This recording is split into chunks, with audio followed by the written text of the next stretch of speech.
Must be the... Are you on our Wi-Fi? I hope you are. Yeah. No. Declined. What the frick? I'm actually... No. Hold on. I'm not on your Wi-Fi, actually. You're not on my Wi-Fi? No. Didn't send. I'm going to do it again. Didn't send.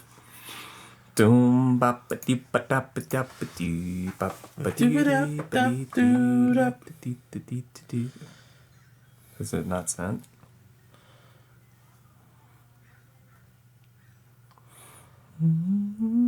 Maybe you don't read it right. Should I drop? Hold on, I'll close it and I'll resend. Trying now. Oh, it's there. What? Sorry. How did I say it did not? Whatever. I don't know. Fuck. Freaking Apple. All right, for everyone's reference, we're looking at how couples met historically. Oh, we're gonna go right out the bat with this? Let's do it. Okay. You sent it. Oh wait, no.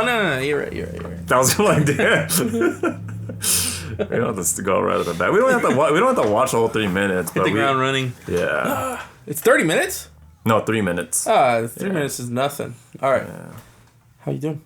Good, dude. Happy New Year. Happy New Year. I was thinking to myself, because your wife said Happy New Year to me, and I know like it's fine, but then when do we stop or what? yeah, when do you stop saying Happy New Year? That is a weird. Yeah, I don't know. It's still the holidays. As long as we're still within the holidays, and to me that's the 6th. Yeah. As long as you're up to the 6th in the holidays, I think it's fine. Wait, so when we went back to the 12 Days of Christmas song, so is it the 6th, the final day of Christmas? Yeah. Oh, okay. I feel like that's a good time to say stop saying New Year, Happy New Year. Yeah. I think so. But what if you haven't seen anybody in a while? I mean, I feel like I don't know. You could just go like if you don't want to directly say Happy New Year to not be weird, because you feel like it's weird. You could just like sneak up and do it another way. Like, so how's this New Year been? Oh, you know? Look at you slide W. Look at it's not the society. What did you call it? I just call it the cult. Because then you used to call it something. Well, it was called Style Life. I think that was his. It was because it's. There's a lot of the lore behind it, because there's a book called The Game, which was really famous. That's where I learned about it. Yeah. And with Neil Strauss, and him in the pickup world, his name was Style. So everyone had like a name. His name was Style, and so he came up with this program, and all of them end up doing like their own program. There's like Mystery, there's like all sort like D'Angelo. There's all sorts of different people out there with nicknames, and they all have their own program.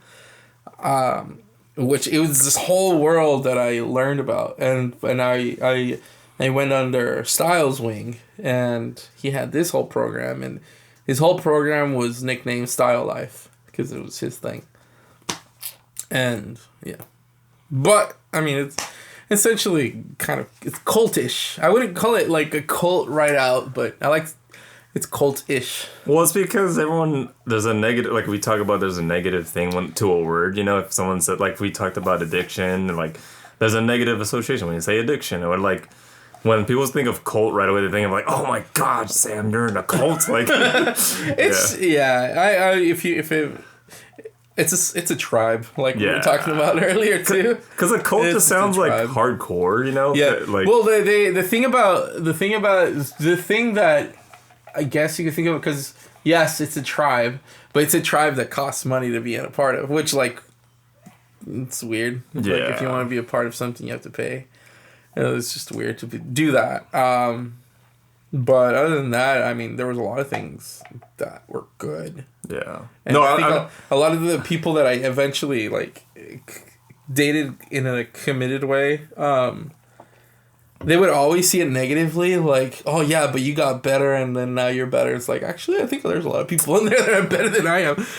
You know, like even more like, because they see it like, oh, you matured and you chose someone's like I could have chose you still and still be a part of it. Like they allow you to be not single, and it's, and actually most of them, especially the leaders within those like, groups, frown upon you cheating on your partner because that's not part of it. And so, I mean, some of them I'm sure they're like, it's all about how many people. Like some of them are in it to like sleep as many people with as many people as possible. But some of them are there just because they want to be better and they want to find, because a lot. I remember, like, I want to say like 60 to maybe even 80% of them that joined was because they never had a girlfriend, or they always had problems with women, or they were afraid of women, or they like I remember I met several that were angry at women, but they didn't want to be, if that makes sense. So it's just like, there are people like, I don't know if I could see women in a good light, because they've done so much harm to me, and then they're like angry at them, and so the group handled a lot of them, and I think they did really good, all things considered. Too, they were good influences for the most part. There's some stuff there I'm like, I don't think they thought of it, but they're inherently problematic to do. I don't know. It's kind of that weird stuff. No, because I think how, like, you become sly. And I think I was also talking about this from the last episode, maybe when we got off air. Yeah. But I think being in the cult, it makes you a better conversationalist, a better storyteller, and also, like, you're better with your words and you can think on your feet a lot faster. Yeah, I remember. Well, I know I'm like so rusty on the game, and you can tell by my appearance. Like, if a lot of people in the society saw me right now, it'd be like, dude, like, what's your problem? It's not even about the weight either. It's like, there's a lot of people who are chubby there and they still stay chubby. But wait, there's a physical, like, standard, like, as far as appearance wise? Well,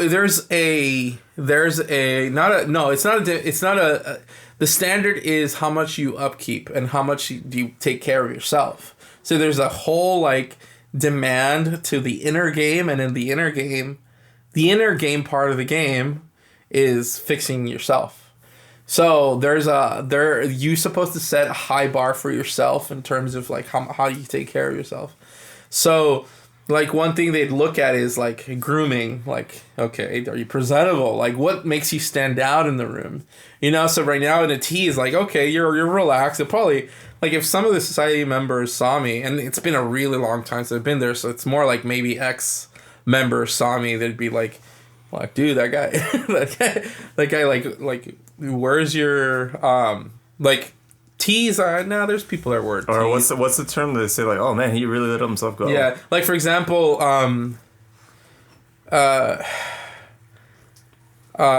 like, probably, like, shaving, like, the beard. They probably be like, oh, his beard could be a lot better.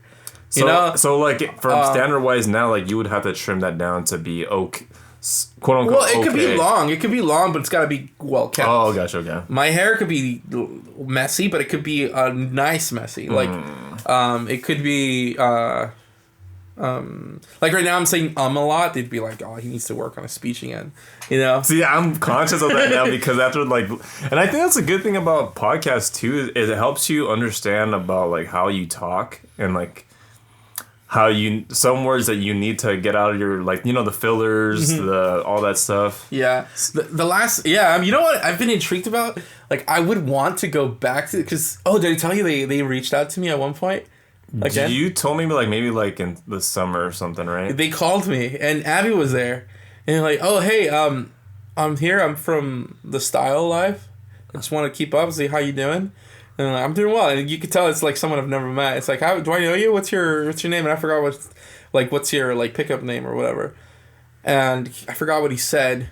And, like, how you doing? It's like, yeah, I'm actually married. Like, oh, dude, that's awesome. Like, how's the married life? And it was this whole conversation. Abby was just, like, listening. And she thought it was, like, the cutest thing, or, like, it was really nice. She had a really positive views. Like, I had no idea, like, they were like this, you know?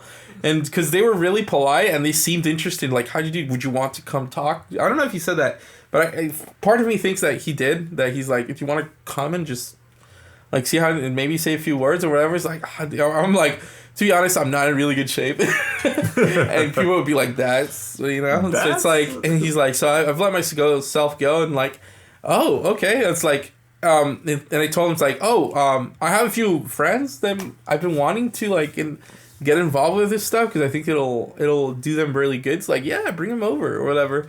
So it was a nice little thing, but I'm curious as to, like, how different that cult has changed, especially after, like, because I left before, like, the Me Too movement, and I left before the whole, like, woke, like, thing really exploded, especially during COVID times and, like, this racial stuff, and then, like, the like people labeling people bigots and stuff like that. So I could see like this society like struggling with that point, and so I wonder how that. Like, so I want to like talk to some of them, and I don't even know if it even exists. No, I mean he's there, so clearly they have the data that I was there.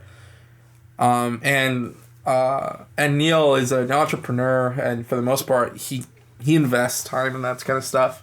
So I'm wondering like how that place is going in that group. And I would like to know like what happened. So if any of them see this, like like what, like how was it during those times? Because I could see some people like struggling around that time. Well, I mean that's like I wonder how would it be around this time? And then like COVID. Remember how like people were frowning that people would be out, and people would like virtual signals like, "What are you doing outside? That's right. Where's your mask?" And like I wonder how they went around the whole mask thing and approaching, and because. Like, I can imagine, like, that group was, like, not allowed to go out and approach. Like, that doesn't seem like them. That must have been a rough time, because, yeah, I mean, a lot of it, definitely, you have to, like, good cue. You have to, like, cue up on stuff, right? Like, physical language, of, I'm sure they had to, like, look at the eyebrows a lot, that's for sure. Yeah, and then when they take... Yeah. Well, because the main reason I brought that up is because I was telling Sam when we got off air, I feel like the loss of conversation... Again, I think it's coming back, obviously, because, like, podcasts and, like, social media. I feel a lot of guys maybe struggle with approaching women because of that phase. Like, because, like, I feel like, high schoolers, and I have a classmate who's 22. Just a weird time, like, to come out of that. I feel, even for myself, too, to be social again, I almost forgot, like, oh, it's okay to say hi to someone, or, like... And so, like, that was a weird time coming out of it, and that's why I feel maybe the art of conversationalism and the art of being good with your words, the gift of gab, is, like, not lost, but I feel it's something that's starting to come back up, but I feel it now we, like, need to be better at. Especially for myself. Now doing this podcast, I understand, okay, I need to be more sharper with my words and be more... Be more... Yeah. So a group like this, maybe you should get involved with them now. Yeah, maybe I do. I'd probably... I mean, hey, 2025, just go out and do stuff. I met a lot of people in there that were, like, in their 40s also. And nice. Maybe a couple are in their 50s that they've been divorced and they want to get back into the dating scene. Yeah. And they feel like they're not good enough and they're too old, So, and I saw them and they were successful too. How do you feel about, like, that dating wise? Do you feel a lot of it is based on the environment or the city? Like, how or do you feel like because you were in that, like, it doesn't matter the city or anything like that? Because say if we got dropped into San Francisco or like a big city, it'd be easier because there's a bigger dating pool. But here it's kind of like a smaller town, like smaller cities and stuff. Yeah, I think in smaller places it's easier to judge, like, age difference. Like, we signal, virtual signal. In big cities, it's less. I don't think people care much about that. I think they're more open to it. But I do think, like, from a personal, like, not my personal, but, like, from, like, personal relationships, I don't think it matters much. Like, even though you're in a small town, you could find a younger person, too. And I don't mean, like, this is not to pedo, like, people or whatever. Or groom. Yeah, not about groom. I'm talking about, like... age appropriate, like, older, like, obviously of age, like 18 and over or whatever. And then a lot older guys. I don't think you could beat anthropology or, like, our genes or, like, what we as humans evolved to do. Like, I don't think you can deny that part. So I do think even if, like, let's say a younger woman or an older guy, I don't think that's ever compatible. But if you work on it and there's chemistry there, you can't deny, like, what we're built like, So I think that was, like, an approach for, like, older men in the group. It's like, just work on yourself and your approaches. And a lot of the approaches, they're called indirect So there's direct approach, and then there's the indirect, which is not can be confused with like cold and cold approach or hot approach, I guess. Yeah. But there's a direct and indirect, and then most of the time, I think that particular society was very indirect. They focused a lot on the indirect approach, which was you don't go like head on and say like, hey, I like you. Let's do something. You know, there were some societies that did that. I know that there was one that I was curious about, which was Australian. I was curious about, but it was far out. But anyways, it doesn't matter. But the indirect approach really works, especially for people who struggle with that. So like older men who like these younger women, like in their 20s or 30s, and then they're in their 40s or 50s. There's an indirect approach that they focused on that applied to almost everyone. That's not to say that older men couldn't do the direct, but what I'm saying is that I saw results, you know, and I think what I realized was that it's innate in us. Like if you do the right things, and not even about what you say, but how you behave, how you carry yourself, that you can't help but be attracted to that person. Like even men against men, we're attracted to each other in a way where we're like we want to hang out with them. It's like, oh dude, that guy seems like a cool dude, you know. So like you can't help that kind of chemistry. Like we're just built to want to be social, and then romance could come out of, you know, like those relationships between him and the girls that he's approaching. And so so I think I would say don't pay attention if it's a city or a town or a ranch or whatever. I mean, I'm sure that drama, you can't escape drama, but if you like a girl, or just don't put blocks in your way that don't need to be there. You know? I like that. Man, that's deep. Wait, man, I swear to Sam always puts these panty dropper lines like, dude, like don't. What did you say? Don't Where put did your pants go, man? Oh my god! If I just stand, you know, like in the Zoom days, you stand up, everything's biz up top, and you're wearing nothing down below. Like, no, like that's insane. Don't put blocks in your way if you don't have to. Is that what you said? Yeah, that just don't need to be there. Like, that's like going back to like we get in our heads most of the time and just don't. Yeah, damn, that's wow. I want to put that in, you know, like the little live, laugh, love, like. Oh gosh, I'm put that in my house. Sam Solis. That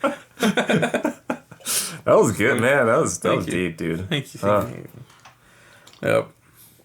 Yeah, that's insane. Yeah. So, I mean, do you? I bet that kind of becomes. If I were in your shoes, it'd probably be the same problem with me. Because you're in a setting where a lot of you have no way out of it, because you're in settings constantly where everyone's like younger than you, and usually when you're in those settings, like the demons come out, and then you're probably thinking that you're not good enough for them, or that you're too old or whatever. And so how do you deal with that? I mean, I don't know. Like I described on the last episode, sometimes my demons do win, and I'm just like, no, Pat, you're too old. Like, give it up, dude. You creep. Like, you know, like that. Like those voices come out, and then also like the other voices are like, no, like, dude, just take it for what it is. Don't get into your head too much, dude. You're like. I try to be like the parent inside me, like, hey, like, because I'm learning how to like give myself that. We talked about the positive voice, how I had developed that over this past year, and so that's what I've trying to do with myself going forward and this past year. But I try to be that positive voice in my head, but like I said, not every day is perfect. Like sometimes the demons get to me, it's like, no, Pat, you're like not good enough, dude. Or like, oh, you're too old, man. Like, get it up, you old hag. But that's what I'm saying. I'm trying to do better with like, okay, dude, no. Like, remember all the, like, think of all the work that you've put into yourself physically, mentally. Like, you deserve all this that you've done. Like, you deserve to be at this point. And, you know, if some of the reaping the benefits is like part of being at Poly and like some of the girls checking you out, or like, it's good. I shouldn't be like guilty about that or feel, You know, I feel like I always tell Sam, like, it feels good when those moments happen because, like, I still, like, you know, like, being our age, like, I still got it. Like, that's the thing. Like, it's just, you still feel wanted. You still feel attractive, you know? Like, it's a great feeling, so. Yeah. I remember when I was at Poly, I lived in a house, obviously, with, like, frat boy-like energy. We'd have parties every day there, and a lot of women would be there. And I remember I was there, and I'd just vibe with them, and things would go great. And I'm not, like, approaching anyone, but I remember, like, if things go well, like, I'm carrying the conversation and kind of, not unintentionally kind of, like, capturing the attention. One thing I would observe, every time things would go great, like, some dude... And I know that it's happening because some of the dudes would, like, bring up my age. Like, oh, like, yeah, you're old fart or whatever. Like, they'd use that just to, like... And to me, at some point, I realized that that's a good sign that, like, I'm actually doing things really good, that they even feel threatened and they go for, like, some sort of, like... I guess they're trying to cock block, I guess. You could put it that way. Not that I was approaching anyone, but I'm just saying that they would bring up this age... to kind of, like, shift the attention. I'm just like, okay. They'd be like, okay, Grandpa. I'm like, and then they'd ask, like, how old are you? And then my age would always be a conversation. It's like, oh, you're 30? No, I wasn't 30 then. I was, like, 27. You're in your mid-20s for sure. Like, yeah. I was 27, 28. And they were all, like, 21, 20. I remember that. Yeah, and so, but honestly, that really doesn't matter. Like, a lot of, I guess you could have easily disarmed the other kids, but I'm just like, I'm not trying to do anything, man. I'm just here. Dick. Yeah. So, yeah. Anyway, I'm trying to tie this to the thing that you wanted to show me, because I feel like we're kind of, before we go into, like, any other conversations, it kind of ties very well with what you wanted to show me. No, for sure. Anyways, well, give us a little... Okay, so the video that I shared to Sam over the break was, it's a video that, based on, like, some studies, I don't know, there's a source in the video, I'll not put the video up with it, but it shows how couples met their significant other, right? Oh, yeah. So, I think the top one is, do you want to watch it, or like... You can preview it real quick. The first yes. one. Oh. What? So, I'll look it up on my phone, but, like, the top way that people met was family and friends, and this was the year... Family. So it starts off in the 30s, I think. So family and school, and this is 1930. Based on this. Okay, so it says the source is a dataset paper from Stanford University Social Sciences Data Collection. The link, I guess we could provide the link. Oh, that's kind of cool. Yeah. The timeline is from 1930 to 2024, so basically today, or a couple of days ago. Yeah, so right now, initially, we have people that meet families. Oh, through families. I'm going to say, like... You're like, incest? Sweet home Alabama. And then we got through school, via friends, neighbors, in church...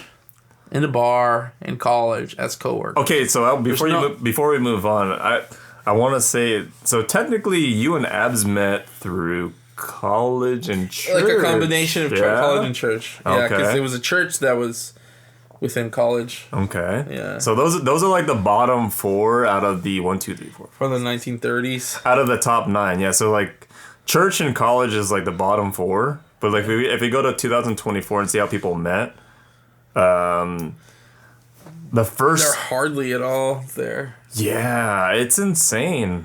So online, 61% how couples meet. And then church and college is still where you it's still on one of the lists where you can meet a couple. Or yeah, meet they're someone. still there. And is there anything other than...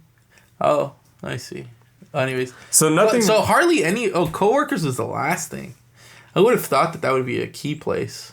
even back then. Oh, hey, so you brought up coworkers. I mean, it's totally off topic, like on topic, but I think it's a bad idea to date coworkers. that's what I always hear about it too, or like people. Well, if you date a coworker, I would say like if you like a coworker, wait until you leave and then ask her on a date, or maybe as you're about to leave, ask her on a date. If not, like, yeah, someone's got to go. So what's one of the main reasons why you don't date someone that you work with? Well, like, why is it a big no-no? Because I hear it's a big majority, and I could get my flip side. Actually, I don't know. I've forgotten my reasons behind it, but I don't. I could give my reasons to why I like to date a coworker, but I want to hear your reasons of why you it's don't. weird because now that I'm married with Abby, I want her to be involved with what I do. So technically, I would like her to be more involved in my work. That's different though, because it's sort of. It's a relation that turned into work. So I'm saying like if you and Abs would be in the workplace, I think it would be different, right? Yeah, I don't. Part of me is just like. People want to get into I think to me it's like we're in a relationship. Everyone around us is like more invested in it, want to learn about it, and if everyone gives their opinion about everyone, you'd probably ask each. It's I don't know. There's a bunch of like unnecessary drama that I wouldn't want. I think that might be it. I don't know. And I also hear like like hey, if things go south, then like you guys still have to work with each other, Oh so that's the other thing. Yeah, that's one of them too. Yeah. I'd say like every time this is nihilistic, but every time I date, like, I would hope for, like, maybe something comes out of it. I mean, like, I would hope for the best, but I'd always be prepared for the worst, which I'm not sure if that's a healthy way of going into a relationship. Yeah. So it's like, yeah, like, maybe it is, maybe it's not, but I'd always, like, assume that we're gonna break up at some point. So, but I would be hopeful that we'd surpass that. Wait, so would you say, like, by thinking like that... Again, I don't think it's a right way of thinking. No, I mean, but I know it's a buzzword, but do you ever like feel like you self-sabotage a lot of relationships by thinking like that? Possibly. Like possible relationships that you could think about. But bear in mind, I also thought that with Abby. Like I when we started dating, yes, I'd hope for the best, and marriage is always in mind every time in a relationship. But I'd always kind of like. I would kind of make it a given that there's an end date, and I don't know what that end date is. Yeah, I don't know. I'm trying to think. Did I do that? Maybe I did actually. I did. Yeah, I probably. There was one in particular that I could think of. Yeah. That in a relationship that I had with an ex, and I think I'm not sure why is it that I did what I did. I mean, I didn't cheat or anything, but I don't know what is it that I don't know. I don't know why I did the things that I did. Oh shit. You might have to take that out. Pause. All right. Hey, so.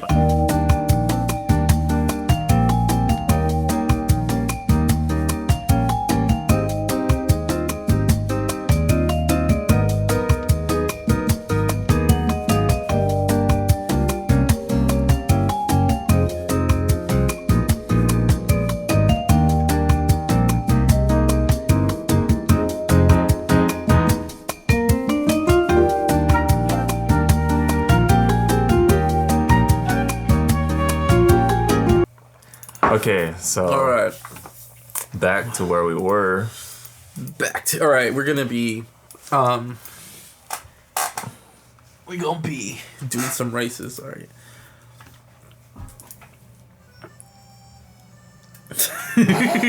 Be a family in school. Okay. So like a recap, this is the top 9, and then we went back to 2024.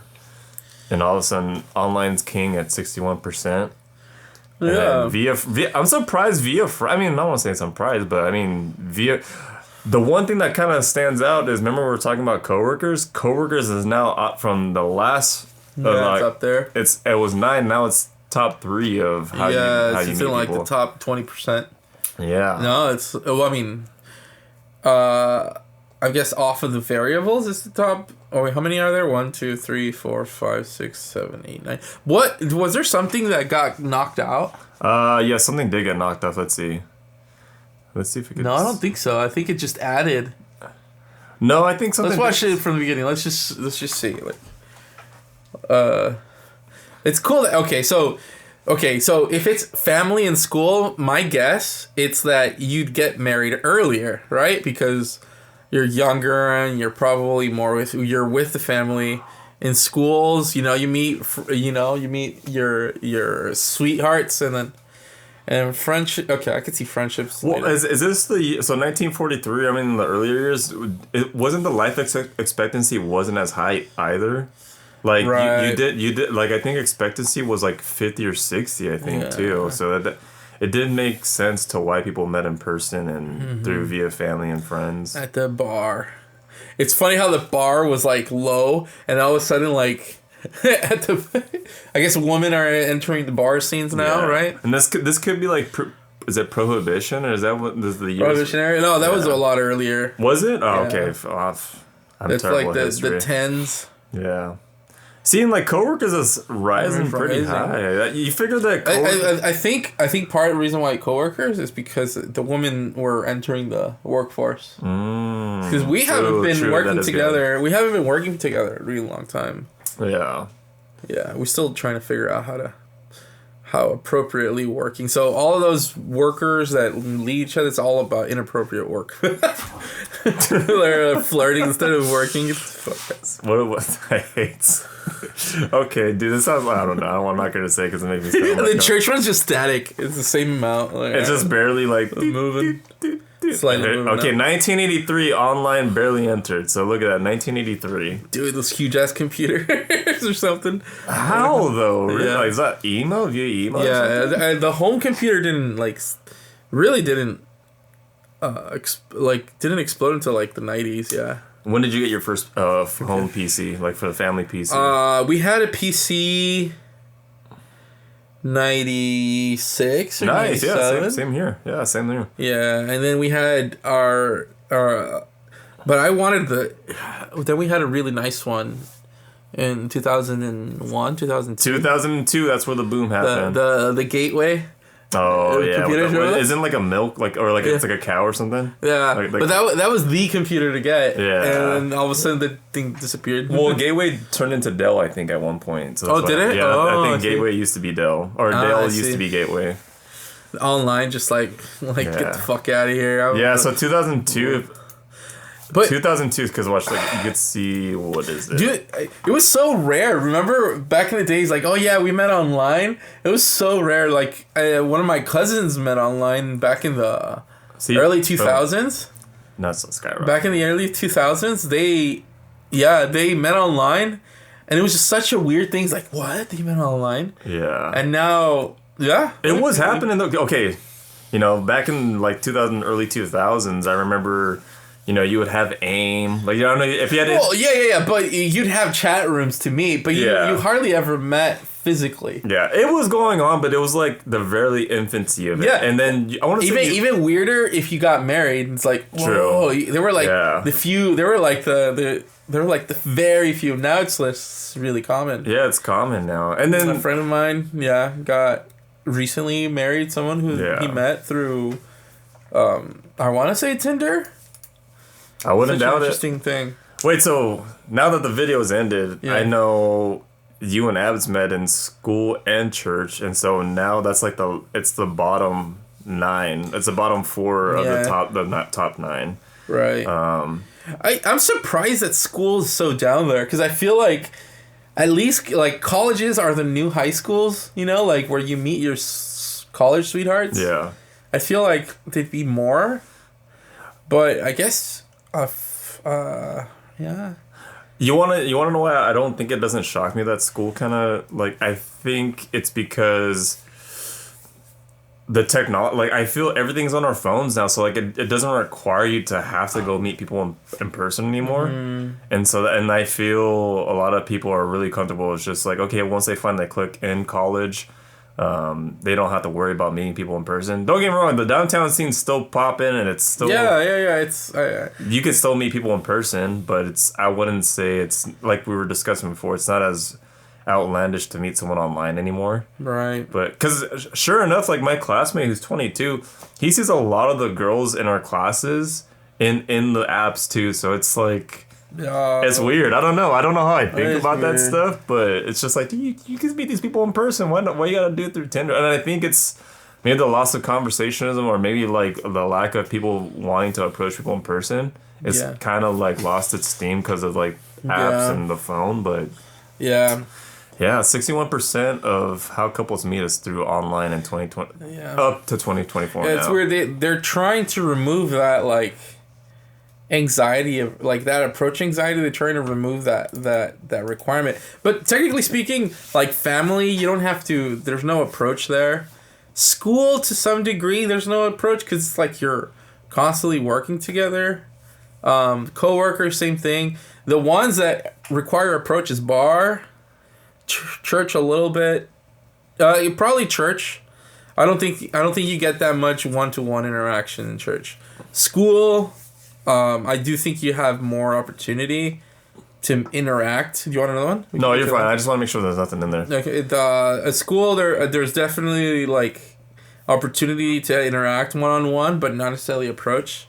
So it's like but like most likely like the only thing that requires you to approach maybe neighbors, bars, and church. That's really it. Everything else is like non-approach. I'm wondering why they put school and college two different categories. Right. But I want to say maybe school's like high school or something. Yeah. So, yeah. No, that's true. For some reason, okay, so I would thought that the college thing would be much higher. But now that I think of it, okay, because I know 3 people that I know met at school, but I feel like it was more church than school. Yeah. I mean, to go back, because I never gave out my rebuttal as far as like why it's comfortable to meet someone at coworker, but I feel it's okay to date a coworker because it's one of those things where it's kind of like with school too. You see them often, so you feel comfortable in seeing this person, you know. And so I think that's why like a lot of people would want to date a coworker because they see them probably daily. Yeah. They feel some sort of sense of security with them. Yeah. But I do admit the downsides of when something goes down south or there's no I feel like the privacy is a lot lower. Yeah. That's my concern. I love privacy. Like even when I'm talking about me and Abs, like I make it vague enough that you don't have to know what's going on. Of course, you make sure to make everything that you want private. Like you don't need to disclose So everything. In coworkers, I feel like that's a little harder. Or it's definitely more difficult. Like, hey, Sam, what'd you and Abs do over Saturday? Like, what'd you guys do over the weekend? Like, I want to say you can't run away from those things, but like it's unavoidable to like have to discuss that with your coworkers. You'd be like, not your business, I guess. Yeah. Yep. And then not only that, like if you guys are mad and you guys are like struggling with something, what are you gonna do? Pretend that you're not, you know, that there's something. So I'm thinking my work. So like, I work with a lot of. I don't work with a lot of people because in my department it's only 4 people, but the company in general there's a lot of people, and so like there's a lot of poly kids that go work for my company. Oh really? But they're not in my department. Oh, so like and there's other people. There's like sales down in my department, like in my building. Okay. And so I'm saying like, how does I don't know. I feel like you can date someone in the work, but I'm sure you can. I'm just saying that if you work with them directly, it's not something I would do. Not like for example, I did date a coworker at one point, or technically she would be my boss. Whoa.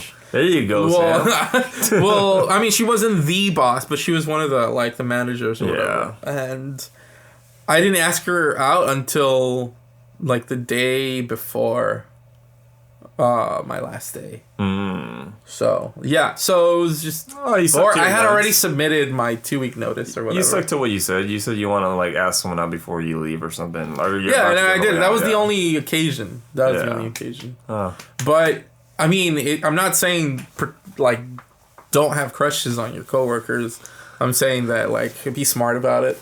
Yeah. If anything. No, for sure. I thought that was interesting. That's why I shot this video to Sam. So. That's cool. I like this. I honestly, when you showed it to me, my shock was like I didn't realize how. I mean, I guess it makes sense. Everyone's. I honestly would have thought that online dating was not going to be that huge, right? Yeah, I didn't think so either until my classmate told me that there was a bunch of girls on the apps. I'm like, what? Like, are you serious? Like, you're moved. I mean, for the most part, a lot of these kids are moved away from their parents, you know, because a lot of the majority of the quality is not the Central Coast. So, yeah, like you're away from a lot of people. Like you could meet anyone you want on campus. Like, it's insane. I'm just wondering, like, it could just be the generation too. Like I'm telling you. Yeah, my question is because I find it interesting. Like I would think that women would like to be approached. But at the same time, well, I guess I don't know how to ask this question or question this, but clearly women want to be dating. Clearly men want to be dating. So I would think that like approach would be like a very high in demand. Let's say from a woman's perspective, I feel like approaching is high in demand. Like they want to be approached. So, like, to me, from like, there's so much opportunity. If you're one guy that approaches, you have the advantage over almost every man because you provide something that the other men are not doing, which is not approaching or showing them that you have that sort of appreciation to have the guts to do that, you know? You say guts, but I also attribute confidence to it, too. I think a lot of women love confidence in a man. Yeah, so I think that'll, like... And I would think that a lot of these men who do have confidence would still opt for online just because it's easier, right? So I would think that if you're one man who stands out by approaching, I think that gives you a high advantage. So I do think, like, it's providing a method of dating, increasing that opportunity. Like, for someone like you or any men who want to pick that up, that I do think that'll make you stand out even more. Yeah. Yeah, and at least, like, when I was doing that stuff, like, we all heard about Tinder. We all heard... Oh, that was really the biggest one. Right now, there's so many. So many. Yeah, so I would think that, there was, like, a dedicated Tinder game. Like, okay, how to do the game on Tinder. But it was not... It was more, like, for fun. No one really thought it... Like, even then, no one really thought of it as, like, we all thought that was, like, a pseudo game. Like, that's not really gaming. That's more like a pseudo. But I don't know what... Actually, that's another question for the society. Like, how do they view online dating now? Like, I have no idea. Now, maybe they're taking it a lot more serious. But I think it would be a tragedy if they focused so much on online dating. It's like, that's where it's at. That's where they're all at. Well, so, you know, it kind of reminds me of when we had a conversation off camera with influencers. Like, you know, influencers was not a job title. It's not a thing. But I think now online dating is something like that where, like, I want to say you want to take it seriously, but it is a factor in dating now. Yeah. Oh, well, yeah. One thing that's fascinating is if there's a lot of online dating and that's like a high demand tech, that means that there's an industry there and there's ways to make money there. Because I wonder, we should look it up, or maybe not right now, but like I wonder how online dating apps make money. Because if there's so much competition, like, how are they making money? I think it's through advertisers for sure. I know, but you're getting advertisements? Yeah, so like when you swipe, there's advertisements. Okay. Yeah, so there's advertisements on there. Obviously, there's subscriptions. So like, hey, do you want more likes, Sam? Here, you can pay $15 a month, and here's more likes or unlimited likes. How do you get? Oh, I see. Yeah, so you can only go for so many. Yeah, so they're only allotted a certain amount of likes per week or per day, and then like you can do. Oh, hey, you want free unlimited likes for the month, Sam? Pay $29.99 and do you want a super like? Do you want to send the girl a super like to make sure that she saw your like? Like, oh shit, yeah, okay. it's that sounds a little needy, no? That's why, like, it's I don't know. I feel like in general, I think online dating is good for some people because we were talking about it before. I think it broadens who you can see. But I feel the whole online dating kind of it dumbs dating down in the worst way where you're always seeing something better. Like, of course you can find something better. Like, I mean, as far as like aesthetically wise or whatever, you know, but it almost teaches you to like always look for something better, and you're never gonna like want to try with someone, you know. I would say though, like for a lot of, if there's girls out there listening, I do think, why did I think about this right now? A way, if you want to get approached, you could also do your part to get approached easier. And that's like, you know, the expression of dropping the handkerchief. Like, drop an opportunity for the guy to approach. And if clearly they're not getting the hint, then they're dumb. Or, you know, it's because it is really scary to approach. Yeah. The fact that you have the control to say no, you know, and reject, that's scary for a guy. But like I do think that maybe like some women are not like dropping the handkerchief enough. So what do you think that stopped? Because I don't want to say that stopped recently, but I know like there's some girls out there that would put their, like, say if you're a waitress and like, oh, here's my number, and like you would give it to them in the checkbook. Or I wouldn't do that. I wouldn't say that necessarily like women should do that. I mean, it's fine to do that. It's nothing wrong. But I'm just saying, like, I think a woman likes to be approached, and because that's thrilling. So if they want to be approached, make a sign that you do want to. If you give the number to someone, you're practically making it way too easy on the guy. Yeah. So I'm not saying, like, make yourself hard to get. That's not the same thing that I'm saying. What I'm saying is, if you want that thrill of being approached and see what they're willing to bring on to get you, like, just open up a situation and open up an invitation. Like, the handkerchief thing was a whole, like, women, like, just drop it and, like, pretend that a good thing you can do is just simply locking eyes, I feel like. But it has to kind of, like, it has to start from the Put these people on game, Sam. Tell them. No, well, that's worked for me. Like, for example, I was in a concert once. Nice. Yeah, you know, I was dancing up front. There we go. I was just being, you know, learning to be comfortable in my own skin and stuff. Just there. You were by yourself? Yeah. Nice. Yeah. Hell yeah. So, just be comfortable at the front, and then dance, and then I look around. One of the things they taught us is, like, don't ever, like, wander your eyes around like that. But if you're going to do it, just make sure it's fast. So I would, like, occasionally just, like, look somewhere and see if any eyes lock on me. And, yeah, and there would be some women, like, not too far from me that are dancing, but that she's looking at me and smiling at me. So that was, like, that's a good dropping handkerchief. Like, she's not approaching anything. She's giving me a signal that it's okay if I want to approach. Nice. Yeah, so so like things like that, you know? So the handkerchief thing isn't gone, it's just more or less subtle now. It's more of like, hey, pick up on these physical cues. And yeah, well, there could be other things, like, I mean, if a girl wants you, I guess it's cute, they could drop their pencil and, you know, like, or just drops anything. Yeah. Just so the person could have an opportunity to talk to you. Mm-hmm. I do think that that's like, if they know that the guy really struggles to approach, I'd say do something easy for them like that. Drop something. Yeah. If you think that you want to challenge them and you think they're up for the challenge, then do something like locking eyes, or like, just something that requires even more. Something like that. Cool. Yep. Nice. No, I mean, I definitely want to just wrap that up. Because I know we made this majority. Is that gonna be one of your, like, goal stuff for this year? I mean, so part of me is just like, yeah, it is definitely one of my goal stuff is like go do more stuff in Yeah. You know, go approach people. You know, Yeah. do my thing. Like you said, I loved what you said last time, and the other episodes made me think a lot. I've thought of that a lot about the whole like everything's at your disposal already, and it's just a matter of like enjoying them, take advantage of them, not think too much like grass is green.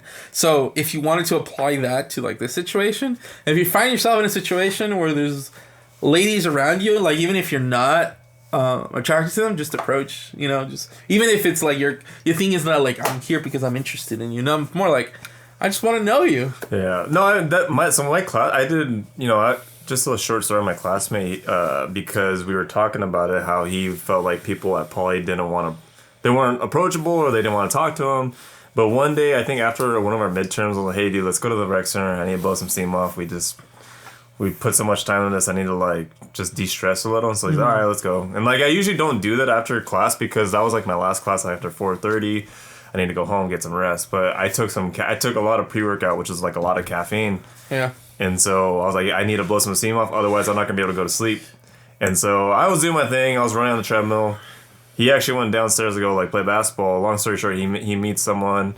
And I always say like, dude, hey, like just it's a little fish. It's something like it's just to gain momentum. It's just when it's practice, gain momentum. Yeah. You know, it doesn't have to be like the hottest chick at Poly or something. It's just gain your confidence. Yeah. Like it's just gotta just make the little baskets, shoot the little goals that are like gimmies. You know. Yeah, yeah. I'm telling you that like what you said like it really hit a lot because yes, it totally.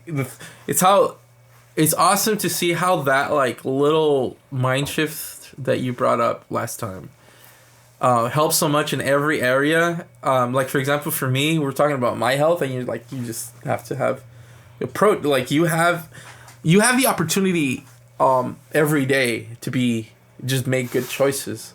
And it has nothing to do with planning. It's just a good thing for you to make that one choice. So I've been walking a lot more, and I've done it like pretty frequently now. So I actually caught you yesterday. Yeah, you did. You're like, okay, pod tomorrow. What time? It looks so weird because it looked like I was gonna like kidnap Sam, and I was just yeah. You had the aviators going on. I don't know what you had, but you had shades on. Yeah. Like, hop in or something. That's what it looked like. I look like, oh man, this looks so creepy. If like I'm on the outside optics, like, yeah. Oh, what's this guy doing a Prius? Approaching this guy on the side. I totally, that is so the same thing that can be applied to anything, including dating, you know, or just meeting people, socializing. I'm thinking in my head. So, why do you think we get in our heads a bunch? Like what is that? Is that like a safety thing in our heads to like protect us to be comfortable, or why do you think it is that we, like you said, we put blocks in our way when we don't have to? I think it's you could call them demons, but I think in this case, like I like what you said, blocks. Yeah, I like that.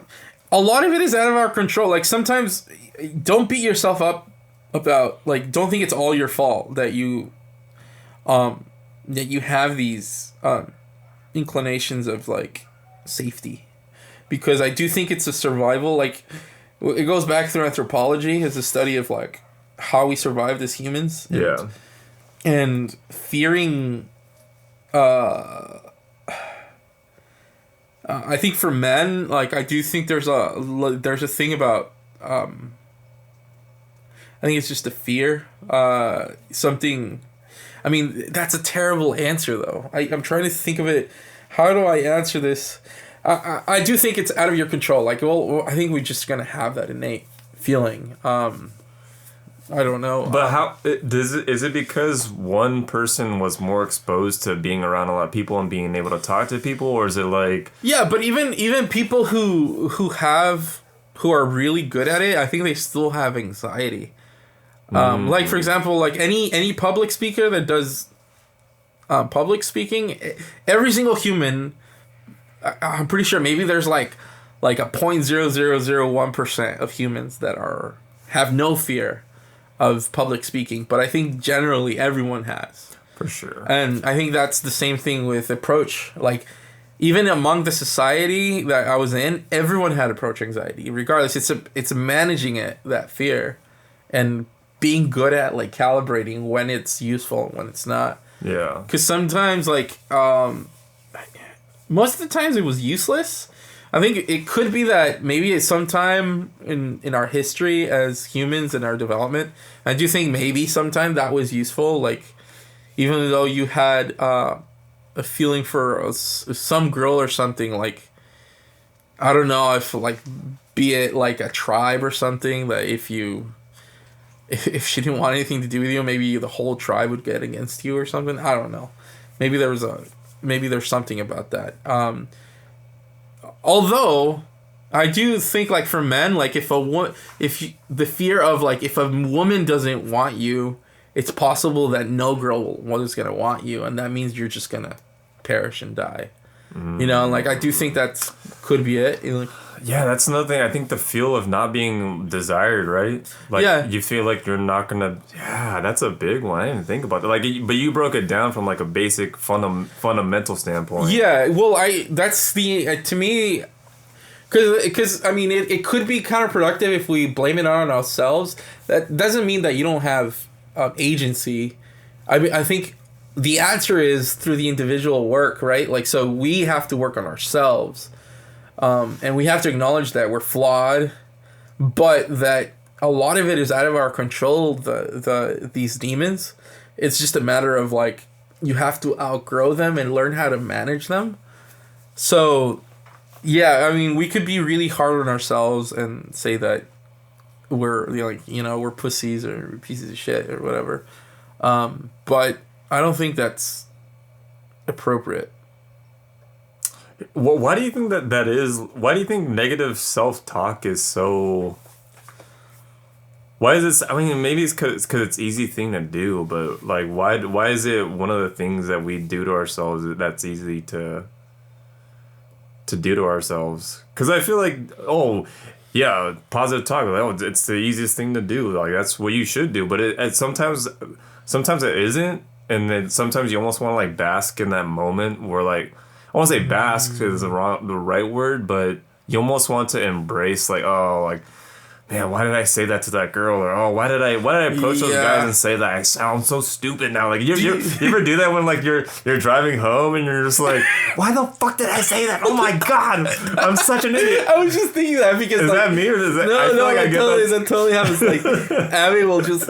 I don't say those things out loud, but I do. I have a physical reaction thinking of these things. Yeah. Like, a lot of the times I'd be driving and Abby's next to me and she's like minding her own business, like, and I just go like.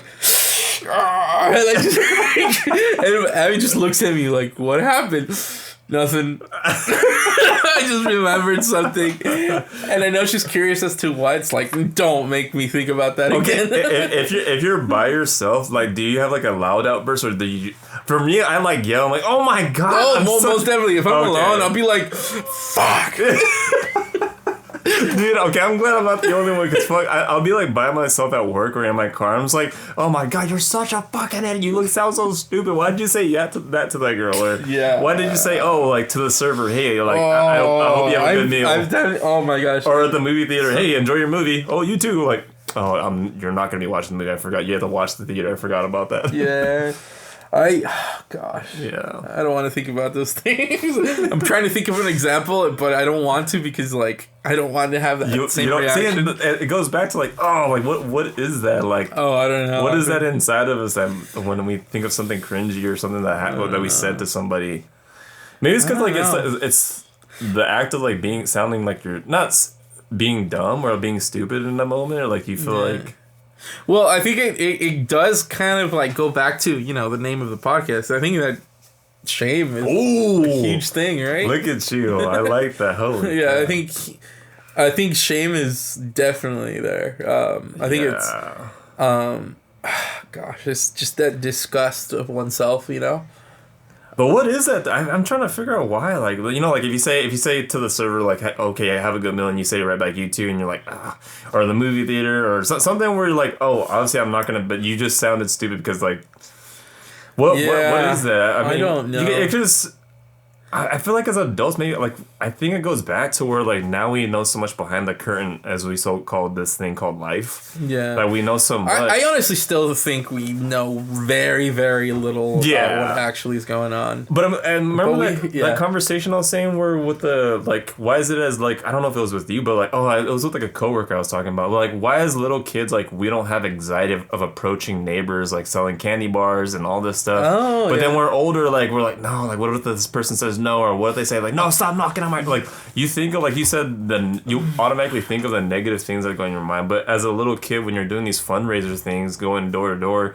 you just think of the goal. You're just thinking of, oh, I need to sell this much money so like the band can go to Six Flags. Yeah. But when you're older, why is it you? Okay, yeah. Because I do think though, like when you're a kid and you still haven't gone through puberty, there's that. I don't think you fully understand your thoughts and like these like sexualized. I mean, you probably understand sexual behavior, but it hasn't been integrated in your spirit. I think through like physical, like physical updates that happen as you grow up. But I do think like once you grow into like teenage years, now you're dealing with different emotions you're finally experiencing eroticism, and then you have no idea what it is. Like part of it is like, oh, I want to keep this a secret. It's like, oh, now I have these intentions, and I'm just afraid that I'm gonna be seen like a freak, you know. And I'm only overgeneralizing. I bet you there's more complicated. Like there's more complexity to what's happening inside your psyche when you grow with these new emotions, but. Yeah, I think now that you're dealing with all this other, let's call it baggage, you're approaching someone, you know, kind of like that one skit with this old like comedy thing with Chris Rock where he's like, when guys talk to girls, we're really like, all we're asking is like if they want our dick, right? He's like, you open the door. Oh, let me open the door. You want some dick? You know? Like, oh, like, here, let me help you out. Would you like some dick? You know, like, but I guess what's so funny about that is that like there's a part of that goes into it, and you're just like afraid that they're gonna reject that portion of you. They're essentially we would interpret it, and I think there's some truth to it, where when a woman rejects us, I do think it's like they hate our genes or who we are deep down, like I have a lot of like philosophy books, so like I would call it down to the metaphysics. It's like there's the essence of you is not worth spreading, you know, like the essence of you is not worth preserving. So I do think that there's something like that deep down that really hits us. Oh yeah, I get what you're saying. Cause like I think we did talk about it, but yeah, when a girl says no to you, or when you feel rejected from anything, it could be from a girl, job, school that you're possibly applying to. You feel like you take that rejection on like personally, like you feel like it's your whole life. You think it's you think of the little like person that was never like felt enough, or Sam, like I'm like this place is rejecting, or this person is rejecting because of the beard you have, or it could be anything. Like, if you're not in that right mind space, I think that's why like some people take rejection pretty well, is because I wouldn't say they're not. I mean, I would say they're not totally secure with themselves first. Yeah. So I think that's why, and I think that's why. Yeah, fine. Maybe just answer my question, but damn. Yeah. But I also think I think it's because we're more mature, like you're saying, and that being we know a lot more things behind the curtain. Oh yeah, definitely. Yeah. You start learning that there's certain things that matter and certain things that don't. Yeah. We probably will still feel these like anxieties, but they're not as big as they used to be. Yeah. Yeah. Yeah, man. So you gotta fight those inner demons, guys. Yep. So what do you think, Sam? What are we running out of time? What do you want to run on that topic? So there's several. I just have no idea how to like several topics. If you had to pick one, we ran through some before the recording, so I want Sam to pick, because I feel like I threw the dating one in there, so I don't know if you want to like touch on one. fast, or we want to cover it next episode? Well, I would like to, because one thing you and I have been wanting to, you brought it up, but I think I want to talk about Guadalupe and the changes, but I'm not sure if I'm ready for, like, I kind of want an episode dedicated to the different... Part 2. Yeah, like, I want to, I would like to talk about the different changes in Guadalupe and what Guadalupe is transforming into. Yeah. You know, because I do think over the years, as we've grown here, and based on the things that I'm hearing, like the growth and how Guadalupe had been changing over time had always been steadily but slowly growing. Right now, who knows if it's growing or if it's going to go down, like in terms of like how well structured the town is. Because like I felt like Guadalupe was its thing and it stayed that way for a while. And we all kind of were a part of it and we thought nothing of it. But now that certain things are changing, you're like, like I don't know. It's just it's not bad, or I don't think it's bad. I don't know whether to call it good. Too early to determine, right? Yeah. And it didn't really come to terms. I mean, for people that live in the town that we're in and know about it, it didn't come to mind until the store Mazatani is closing, which is a store that's been over a century in this town, literally. A staple. I mean, yeah. Like you talk about the Mazatanis, and I believe they're Japanese, right? I think so. So people, I mean, we're gonna dive into it. I guess we're so this town, started with a Japanese population. No, yeah, a Japanese population. I know, like it was a time where like those Japanese internment camps like throughout the U.S. or was it throughout the U.S.? I'm pretty sure like Japanese definitely in California. Yeah, so like they populated, and people don't know like Guadalupe was a predominantly Japanese Asian. Did you know that it was visited here before them? I mean, I don't know what natives lived in this land, but I do know that there were people that came, and I forgot the names of it because one of my clients is it's a heritage center, and I've been doing a lot of deep dive history and about California for that particular client, and Guadalupe came out, and it's like it's old heritage stuff. It's like you're talking like the 1700s, or even earlier than that. That's really early. Yeah, there was actually a person that came through here and stayed here. In the 1600s, late 1600s, and early 1700s, certain things were established already. I wish maybe for tomorrow, maybe the next episode, I'll talk about that portion. Yeah. And I'll do more research because I was like, oh shoot, let me like put a pin on this so I could read more into the history of Guadalupe. Yeah. Yeah, there's that. But I mean, anyways, we were on. The reason why I was talking about this because we were talking about the history and how the one of the first major populations here in the town was Japanese. Yeah, I mean, I just want to say that. I mean, a lot of people probably didn't know, but I mean, a lot of people know by now who lives in this town, but people that didn't know outside of Guadalupe. But yeah, it was predominantly Japanese people because of the time that was happening. I'm pretty sure that's what it was, right? Like it was around that time. Mm-hmm. And yeah, so Mazatanis, they closed after 102 years. Big staple in the city for sure. Yep. One of the, I think... What things have been around that long? Around in this town? Yeah. Like, I mean, we can think of restaurants. I don't really know if restaurants have been around that long. Maybe like decades, 30, 40 years. Maybe Far Western would have been one, but they left, right? They left. I mean, maybe Las Simpatia? Is that one? Is that... Oh, that's one that... I don't know how long it's been, but I'm sure it's been here for I can only think of a couple. La Simpatia and then... I take that back. That's the only one I can think of. Yeah, that's the only one. I don't know what Ramos has been like. I know they've probably been here at least like 40 years, I would think. But nothing close to what Mazatani's is. Yeah, right? Nope, nothing close.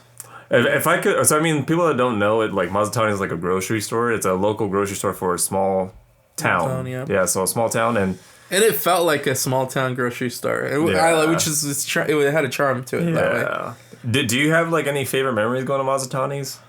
I remember as a kid going to buy Pokemon cards. Oh my god, I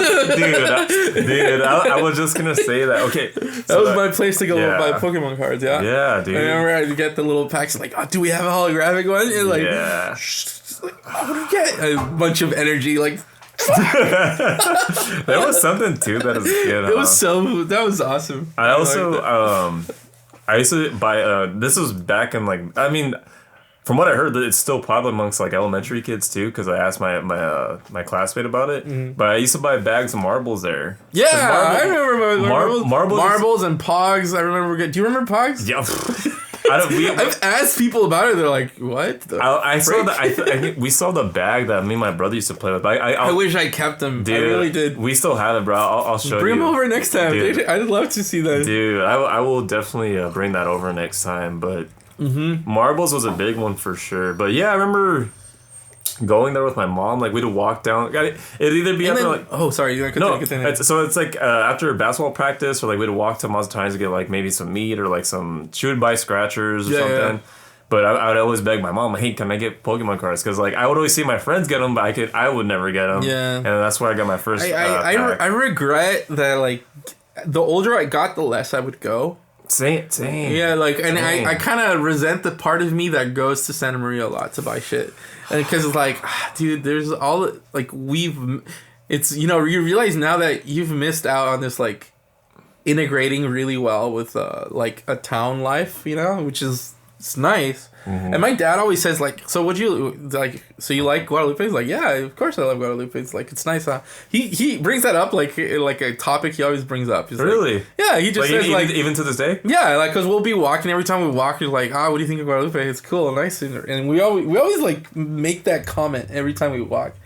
Because it's, like, it's quiet, simple, there's not a lot, like, but in a good way, it's like, it's charming and everyone knows each other. Well, even your wife said that too before moving here. Or even like she said there was something about this town, I believe. Remember you told me. Yeah, and she likes it. Every time we walk, she seems to have a good feeling about it every time we walk. It's good. Mm-hmm. Yeah, I don't know. I do agree with you. I feel like we're at a turning point in Guad. I'm not too sure if it's a good or a bad thing yet, but I'm kind of excited about it. Like, I think we did discuss before, I'm kind of worried too because our little town is not going to be so little anymore. Yeah. And so we're getting people that are moving in here. Yeah, I'm afraid of, like, there was this tightness. I feel like it's more in our heads than it wasn't, like, because, like, I just feel like everyone had a way to connect with each other here in town. Like, everything just felt tight-knit. I'm okay with new people coming in, but I think there was a vast majority of people that came in but just don't interact with the town, So, my wife and I talk about going to city council meetings. Oh wow! Yeah, that's awesome to hear. Because it's public. That's true too. I didn't think about that. So it's one of those things where, like, okay, let's really get involved. Let's talk about it. And one thing my wife's interested in is parks and recreation. So it's just like chiming in. One of my things is theater. Like, I'm not so sure about. There's that thing too, right? Like the theater getting bought out, or not bought out, but that's one thing. The Royal Theater. I don't know if that's been long. Yeah. So the Royal Theater, right? It went bankrupt or something, and then someone submitted something for the state to take it in and have grants and remodel. My concern is taxes. There was a whole thing about, like, did I mention this already? The pre-COVID era, there was this promise of a gym that would be in middle school and open to the public. And we all paid taxes for it. I mean, taxes increased, and we paid for that. What happened to the gym? Did that ever get created? And now there's this new promise of a movie theater that the state is taking on, which means taxes go up for the city. What does that mean? Our taxes are going to go up? What happened to the thing we paid already for, right? So there's that. A friend did tell me that the gym is now actually, it is getting built, and it's in the other middle school that's getting built, which is another change in Guadalupe, another middle school. Which is, it is upper. I won't say it's up, but like, it's definitely, like, it's the good amount of construction's been on the new school already. Now, is that going to be open for public as they promised? Yeah. So there's that. Like, do the town people get to use it? I honestly highly doubt it. Yeah, just the thought of like people going to like a middle school gym or like, yeah, it would be cool. It sounds awesome. At the least, like basketball court is there, right? Yeah. So, yeah. I think that's really cool of you, Abs. Like, you guys want to like attend city council meetings and stuff. Yeah, obviously the public can't have input on it, right? Like, it's just for you to attend. You ask questions. You could suggest. Oh. You could push promotions. Like another thing that I want to push to town is like, why is this town so anti-chickens? Like, you're not allowed to have chickens in your backyard here, and this is the only town in Santa Barbara County that doesn't allow you to have chickens in your backyard. True. Yeah, no, I think it might just be a Santa Barbara County thing. Is it a Santa Barbara County? All of Santa Barbara, every town in Santa Barbara allows you to have chickens in your backyard. Yeah. Guadalupe does not. But so like I want to touch base because my classmate does raise chickens, and so they used to be in a Casmalia, but I guess they're limiting the amount of chickens that you could have there. I know Casmalia? Yeah, so he was in Casmalia. There's like a lot of land in Casmalia. Yeah. Like, so, but he was raising his chickens, but recently moved to Napoleon because of like the amount of chickens that you're allowed. Oh, yeah.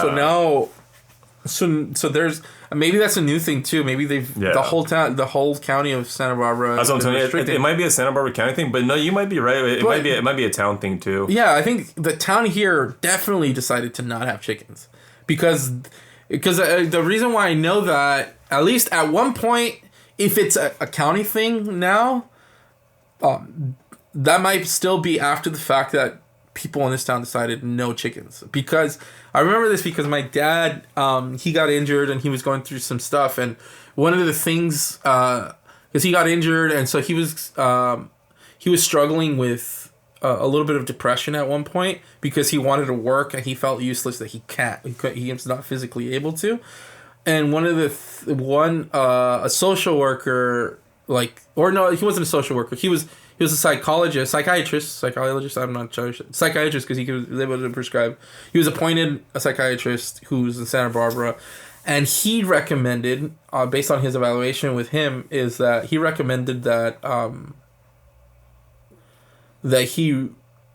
he grow chickens, raise chickens in his house because to feel useful, and it reminded him of his childhood when he was in Mexico and stuff. So we got chickens, and then the town said we're not allowed, and they were gonna fine us unless we got rid of them, and the psychiatrist was like, that's weird, like Santa Barbara County allows you. But it was a town thing. It ended up being a town thing, and we were trying to use like medical, what do you call it? Like a medical exception. Nope. No, the county is zero tolerant, but the town was zero tolerant. When was this? We learned that every town was allowed, but just not here. This was back in 20. We started doing the chicken thing back in 20. The last time we had chickens was 2010? Yeah, I feel like it's gotten stricter by then too. I feel like, yeah, for sure. So I think you were only allowed like a couple? Like you were only allowed like in house? I don't know about that. Yeah. That. Maybe that, yeah. I don't remember. I know my neighbors have, at one point we had like 32, I think. Oh, what? Okay, that's a lot, Sam. What's because... Well, there's a long story behind the chickens in our house. That's a lot. But anyways, finish what you were saying. I'll tell you the story behind the chickens. No, I was gonna say I don't mean to be a rat to my neighbor, but my neighbor has a couple in his backyard right now. Yeah. No, a lot of people don't say anything, and most neighbors don't really care. But yeah. I mean, chickens are cool. I like chickens. The only thing is that the roosters. A crow. Yeah, whatever. Cock-a-doodle-doo, that's what we'll call it. I was going to make a noise, but... Yeah, the roosters do their yelling thing in the morning, their alarm thing. Which I liked it when I was a kid. Okay, so we had 2 occasions with chickens. Like, the neighbors, I think, not them, but we had an older neighbor. Like, people have moved at our neighbor, like, this house, like 3 or 4 different...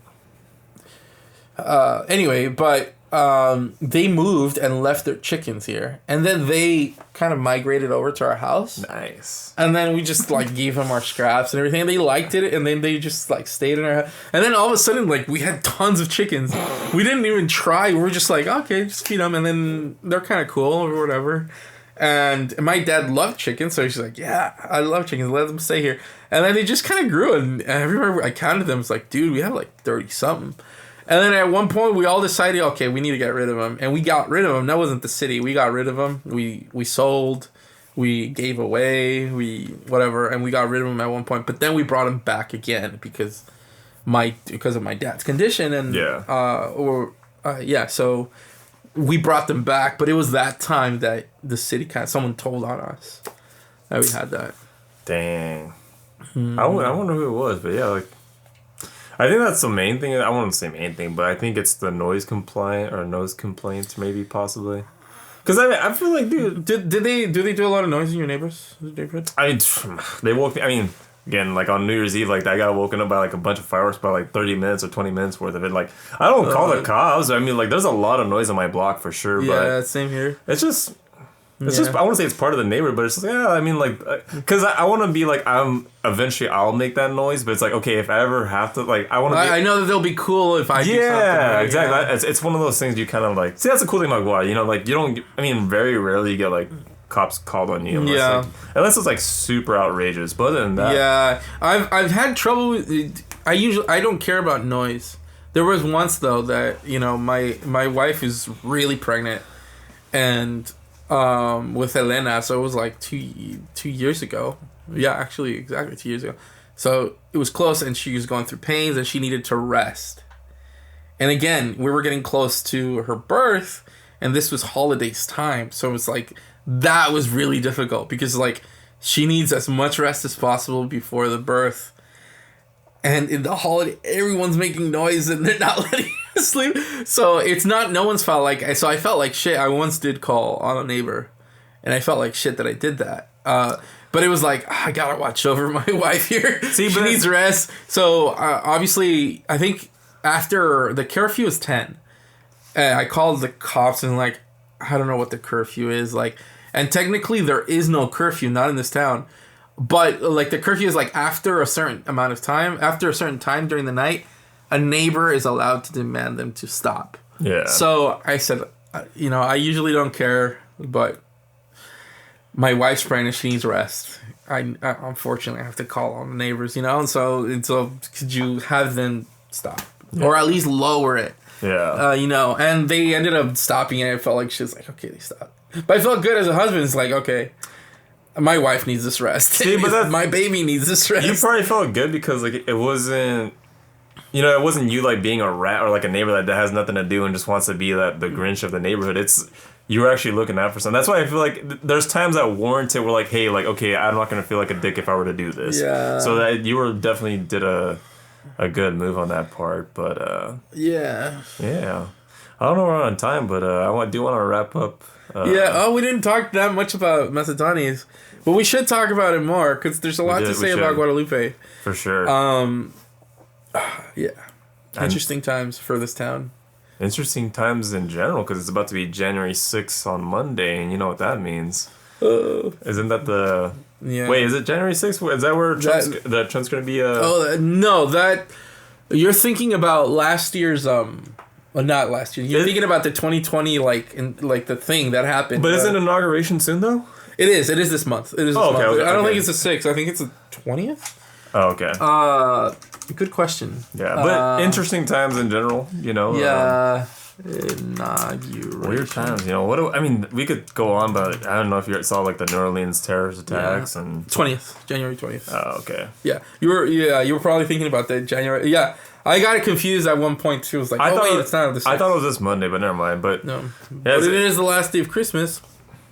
Oh yeah, last day of Christmas coming up, and 2025. Everyone already took their lights off. It's like, you fools! I know we still have our stuff up, and I feel good about it. So. Yeah, actually, 2 of our neighbors still light them up. I'm like, cool. That's good. Same here. Same. We do the same too. Yeah, nice. Yeah. Yeah.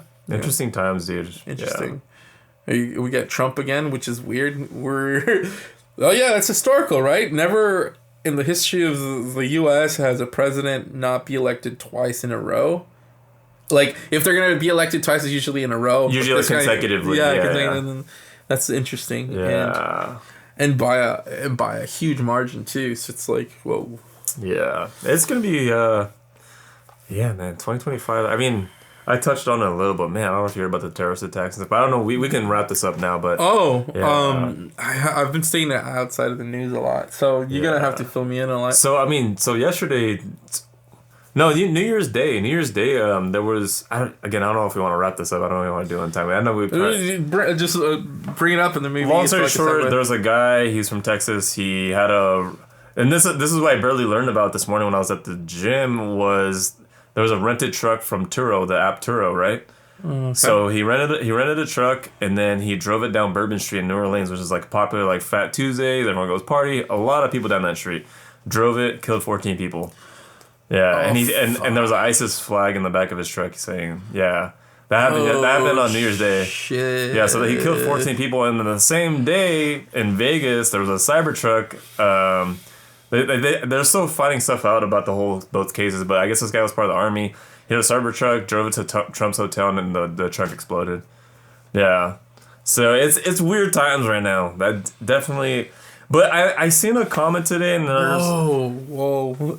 Yeah, people were just like, oh, like I guess we're not going out in 2025. But I was like, dude, no, like that's the worst way to think. That's what the terrorists want you to do. They want you to live in fear. Like This is true. I like that you're reacting this way. Yeah, it's like everyone's like, oh, well, I guess we're not gonna go outside. It's like no, like I know it is scary to like think about those things where you should be afraid of. But in every day you should be afraid to step out. Yeah. But you shouldn't let those things stop you from living your life and want to enjoy concerts, football, live events, and period. Yeah. Because they did. So there was a football game yesterday that they had to postpone the day of the attacks. They had to postpone it the next day because they don't know if there was going to be attacks on the football stadium. Yeah.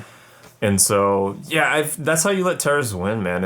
You shelter yourself and stop going out. But yeah.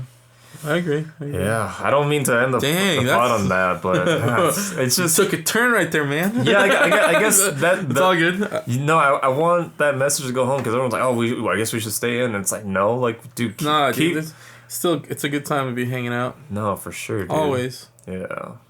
We're meant to be social creatures. For sure. And we're also fighters, so it's like we're not gonna.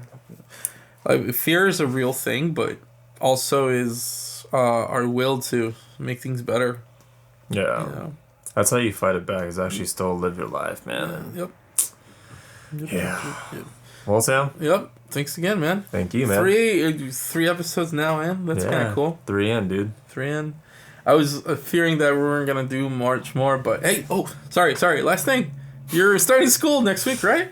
On Monday, okay. We are back at it, starting the winter quarter, man. So, okay, we'll have to talk about that next time, but we might have to do a Zoom. No, I could. We can still do in person. Oh yeah. Okay. Yeah. All right. On Monday. So basically, when this comes out. Yeah, when this comes out, you can catch me at Cal Poly if you were watching this at Cal Poly. All right. Well. Yeah, let's end it. Like this time for real, we'll end it. Bye, everyone. Bye. Bye.